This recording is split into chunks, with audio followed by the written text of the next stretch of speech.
Good day to you all. I am Sergio Brizuela alongside Janry, Francesca Edralin, and Sophia Valencia. We want to enlighten you with our study about assessing consumer willingness to buy ugly produce using the combi model. Let me give you some context to our study. Food waste is an ongoing problem in the Philippines with a waste of 2 million kilograms per day in Manila, according to COST 2022. These food wastes come from different sources, such as factories, households, food establishments, farms, and more. In our study, we focus on one of the contributors to food waste, which is ugly produce. You might be wondering that there are so many other ways to reduce food waste, so why ugly produce? A report by Refed shows that if these types of fruits and vegetables were to be given attention and given a solution, it would lessen our food waste by 266 million kilograms. First of all, let me discuss what makes ugly produce the way it is. Its prominent characteristic is its misshapen attribute, wherein the fruit or vegetable is not its conventional shape and size. It has deformities, such as this one right here. Now, what we want to know is what factors influence a consumer's willingness to buy ugly produce. And to delve deeper, we seek the answers to these following questions. And through these questions, we determine our objectives to be to determine which motivators most significantly influence consumers' willingness to buy ugly produce, to determine how individual capabilities and opportunities to encounter ugly produce influence consumer willingness to buy. Now, moving on to our scope and limitation, this research focuses on ugly produce, and to define this, these are edible fruits and vegetables which are rejected due to cosmetic imperfections. We will use the COMBI model to analyze factors influencing its acceptance and utilization. We conducted this study in the Philippines where awareness of ugly produce is limited, providing insights into initial perceptions and adoption barriers in an emerging market. Now, due to limited research on ugly produce using the COMBI model, the framework was adapted from a study on plant-based food products, which may not fully capture all nuances specific to ugly produce consumption. Moving on to our research philosophy and framework, we are approaching this study from a critical realism perspective. This allows us to examine the observable phenomenon of ugly produce purchasing behavior among consumers while also analyzing the underlying social structures and mechanisms that shape this reality. Now, let us move on to our conceptual framework, which is grounded in the COMB model developed by Michi et al. In 2011. So, the COMB model posits that for any behavior to occur, three components must be present, namely capability, opportunity, and motivation. In our study, the target behavior is consumers' willingness to buy ugly produce. So, this serves as our dependent variable. Meanwhile, our independent variables include capability, which represents the individual's capacity to engage in the behavior, motivation, which refers to the cognitive processes driving the behavior, and opportunity, which covers external factors that enable or prompt the said behavior. All these variables have factors or determinants we call subvariables, which will also be tested collectively with the dependent variable. As such, we have developed 14 hypotheses to test, each examining the effect of specific factors on willingness to buy ugly produce. First, we have hypothesis 1, which states that capability has a significant effect on consumers' willingness to buy ugly produce. So this includes subhypothesis 1A, 1B, and C on familiarity, budget, and knowledge of purchasing channels. Hypothesis 2, on the other hand, states that motivation has a significant effect on consumers' willingness to buy ugly produce. And the subhypotheses here cover environmental concerns, food waste awareness, perceived quality, food appearance, and price. Lastly is hypothesis 3, wherein opportunity has a significant effect on consumers' willingness to buy ugly produce. So this includes sub-hypotheses on convenience and social influences such as family and friends eating habits and influence of family and friends. So this hypothesis will allow us to systematically examine how different factors within the COMBI model influence consumers' willingness to purchase ugly produce. With these questions posed, we aim to not only determine verifiable quantitative data-driven insights and statistics, but also to enrich these findings through conducting qualitative interviews that altogether make up a more comprehensive mixed method case study research design. Starting off with our case selection, we featured two types of potential consumer classifications, mainly current consumers of ugly produce and current non-consumers of ugly produce. This selection aligns with the broader scope of the topic, allowing us to capture the different realities of this behavior. This leads us to our chosen sampling method that allows us to become purposive in our survey rollout.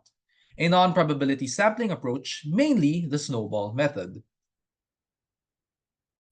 To, ex- to expound more about our survey and quantitative measures, we utilize the recommendations from SOPR to determine a statistically backed sample size of 122 respondents. The questions included in this survey were research backed and strategically compiled from several existing literature that studied similar topics. These questions are then restructured to fit a 5-point Likert scale, which better translated the gathered data to our model's fit. And lastly, we will also be conducting in-depth online interviews with two participants who were also respondents in our quantitative sample, covering the two closely linked cases identified earlier. Utilizing the six-phase process outlined by Braun and Clark from 2006, mainly familiarization with the data, generating initial codes, searching for themes, reviewing themes, defining and naming themes, and finally producing the report. This comprehensive thematic analysis will identify salient themes and patterns across our dataset. After realizing these methods, we now move on to discussing the results and analysis that were gathered from our findings, starting off with our quantitative portion. Before anything else, the group conducted a Cronbach's alpha test to determine the validity and internal consistency of the measures in this study. In conducting this test, a total of 12 participants answered our instructions as a pre-test before rolling out the questionnaires for the actual data collection. Keeping in mind that the acceptable threshold of the alpha values is 0.7, it can be found that every single variable exceeds this amount, suggesting a high internal consistency in the questionnaires used. Moving ahead, we utilize capability, opportunity, and motivation as a predictive variables, and willingness to buy as dependent variable for a multiple regression analysis. As can be seen, multiple correlation coefficient or R is reported as 0.661, indicating a moderate positive correlation between the predictors and the dependent variables. The coefficient of determination or R square is valued at 0.437, indicating that the model has moderate explanatory power, one that is substantial enough to be statistically significant as seen in its p-value. Lastly, the F statistic of 31 indicates a significant relationship between the dependent variable and the independent variable as a whole. Finally, we answer hypothesis 1, 2, and 3 by looking at the results of the multiple regression analysis. With the p-values, it can already be determined that only hypothesis 2 and 3 are affirmed, while hypothesis 1 is rejected. Similarly, when looking at the estimates, it is found that motivation positively impacts consumer behavior by 1.2589, while opportunity positively impacts it by 0.3811. In contradiction to this, capability seems to be the only variable that has a negative impact. As such, this led us to investigate further for a potential compensating phenomenon coming from the bundled variables. On to our second round of multiple regression analysis, we examined the individual effects of each indicator within the capability, opportunity, and motivation variables on consumers' willingness to buy ugly produce. Starting with our model's overall performance, our model showed a moderately strong relationship between the independent and dependent variables with the multiple correlation coefficient or R value of 0.67. So the R squared value, on the other hand, is 0.45, which indicates that 45% of the variance in willingness to buy is explained by our predictor variables. Our adjusted R squared, on the other hand, is 0.395, which gives us a more conservative estimate of 39.5%. And then the model's F statistic of 8.32 with the p-value of less than 0.001 confirms that our predictors collectively account for the variance better than a model with no predictors at all. Now, Let us examine the specific factors that showed significant influence on consumers' willingness to buy ugly produce with their corresponding p-values. So as shown on the screen, environmental concerns, food waste awareness, food appearance, and price all had p-values of 0.023, 0.014, 0.012, and 0.008 respectively. So these factors all achieve p-values of less than 0.05, leading us to accept hypothesis 2A, 2B, 2D, and 2E. So this is a crucial finding as it suggests that the motivation component of the COMB model plays a particularly important role in consumers' decision-making process regarding ugly produce. It is also worth noting that the perceived quality had a p-value of 0.065, which means a marginal significance. While it didn't meet the conventional threshold of p is equal to 0.05, its proximity to the value suggests that it warrants further investigation in future studies. On the other hand, factors like familiarity, budget, knowledge of purchasing channels, convenience, and social influences did not exhibit significant influence on willingness to buy, and therefore, we fail to accept these alternative hypotheses. Lastly, regarding estimates, price emerged as the most predictive factor with an unstandardized coefficient of 0.41, and this means that for every unit increase in the perceived value of price, we expect a 0.41 increase in the willingness to buy. Food appearance, on the other hand, showed the highest effect size with a standardized estimate of 0.25. Food waste awareness and environmental concerns also demonstrated notable effect sizes, suggesting that moderate predictive impacts on willingness to buy. And with that, our analysis reveals that motivation factors, particularly price and food appearance, played the most significant role in consumers' willingness to buy ugly produce. So this information could be valuable for retailers and policymakers in developing strategies to increase the acceptance and purchase of ugly produce. Let's move on to the qualitative results and analysis. So, our group conducted an online interview through Zoom with two participants who answered our survey to gain a more nuanced understanding of their thoughts and experiences with ugly produce. We used aliases to protect their identities, so it's Bayrin and Jude. For this, we used thematic analysis to identify prominent conversation themes. Our first key finding is that familiarity creates a positive perception. Initially, the fear of the unknown can be a significant barrier. Bayron explained, I've heard ugly produce, especially with my recent projects. My basic understanding of ugly produce is it's not aesthetic produce. So there could be pens on it, but I think it's still edible. However, we found that once consumers overcome this initial hesitation, their perception becomes increasingly positive. Both Bayrin and Jude were willing to purchase ugly produce despite its appearance. Jude even noted that we buy it for our family and sometimes we don't care if it doesn't fit the standard of, for example, how it looks. As long as we can use it, we buy it. Our second major theme revolves around the key determinants of purchasing decision, pricing and nutrition. The low prices of ugly produce are undoubtedly attractive to consumers. In fact, our interviews revealed that the price is often the first consideration when shopping for produce. Jude explained, of course, as customers in supermarkets or wet markets, we usually go for the best or lower price naman. Regarding the price, as long as it's lower than the standard price, I think it works regardless if it's 10 or 50% less. However, we wanted to understand how consumers would react if pricing were equal. Bayrin provided insight. I guess if we're gonna compare the ugly produce with the normal produce, of course, as a customer, I'd be leaning more on the normal produce. But if ugly produce is a much cheaper option, I'm open to buying the ugly produce. From here, when giving equal options, the participants preferred conventional options. Notably, while price is a significant factor, nutrition remains paramount. Consumers are willing to consider ugly produce, but only if its nutritional value is maintained. As Bayrin noted, I think safety of ugly produce. I think that's one cause most people, especially if they know na ugly produce are some things na tinatapon ng farmers dahil hindi nabenta. So the main question would be, bakit tinatapon? Safe pa ba yan? This then shows that there's a perception that farmers might discard ugly produce due to equality issues rather than mere aesthetics.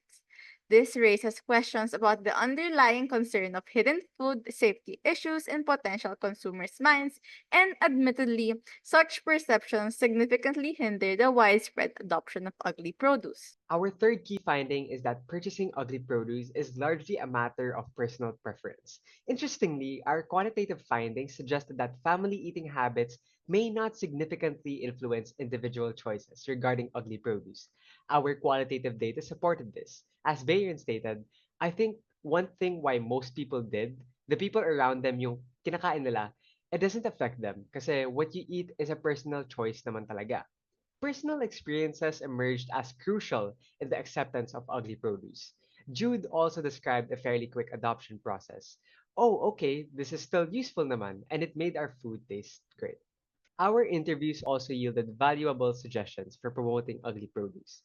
Participants emphasized the need for education and clear marketing strategies. Jude suggested, so I think with proper advertisements and educating the public with how ugly produce can still give the same taste and the same nutrients as the normal produce, I think it would help. And Bayron added, counter agad on the initial notions. So in a grocery, I would put a big poster, this section is for ugly produce. Tell them ugly produce tastes nutritious, same quality, pero different shape, different look, and simply different size. Now, let's discuss these findings in the broader context of our research. Our qualitative results both support and contrast with some of our quantitative findings, providing nuanced insights into consumer behavior. For instance, while our quantitative data suggested limited influence of family habits, our interviews revealed the complex nature of personal choice in food decisions. It's important to note that despite experiencing the benefits of ugly produce, our interviewees have not significantly altered their consumption habits. They still predominantly use regular produce in their daily meals. This suggests that ugly produce may serve as a niche market or that its adoption may ultimately depend on specific needs and situations. The complexity of consumer behavior regarding ugly produce suggests that while there is certainly a place for these items in the market, they may not fully replace conventional produce for all consumers or in all applications. So, to conclude our study, I will summarize our key findings and their implications. Overall, it is revealed that motivation is the strongest driver of consumers' willingness to buy ugly produce, with 4 out of all 5 subvariables being the most influential factors. With that, we denote that consumers who are environmentally conscious and are aware of food waste issues are more likely to overlook the visual imperfections of ugly produce. This is due to how consumers view purchasing ugly produce as an ethical choice and as a way for them to contribute to a greater environmental and sustainability concern based on our interviews. Additionally, those who believe that aesthetics don't compromise nutritional values are more willing to purchase ugly produce, while the budget conscious consumers are also more prone to buying due to the price factor, wherein the more inexpensive, the more they are willing to buy. However, despite good intentions, a challenge remains wherein some consumers still harbor ingrained negative beliefs about the quality of ugly produce due to its appearance. As such, shifting perceptions remain a key challenge for the ugly produce market, especially here in the Philippines. With that, these findings have important implications for retailers, policymakers, and marketers. We deem that strategies focusing on environmental education, especially on food waste, emphasizing the quality and nutritional value of ugly produce, and competitive pricing are likely to be the most effective in promoting the acceptance and purchase of ugly produce. As such, we now move on to our recommendations. Moving forward to our recommendations, firstly, we propose implementing physical experimental methods instead of relying solely on survey and interviews. We suggest direct consumer interaction with ugly produce, allowing them to experience its taste, texture, and quality firsthand. Next, we recommend enhancing respondent selection criteria by focusing on individuals directly involved in purchasing decisions, addressing the limitation of our current convenience sample.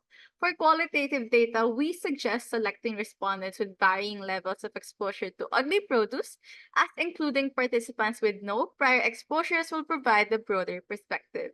Now, understanding the adoption of ugly produce requires examining psychological and social factors.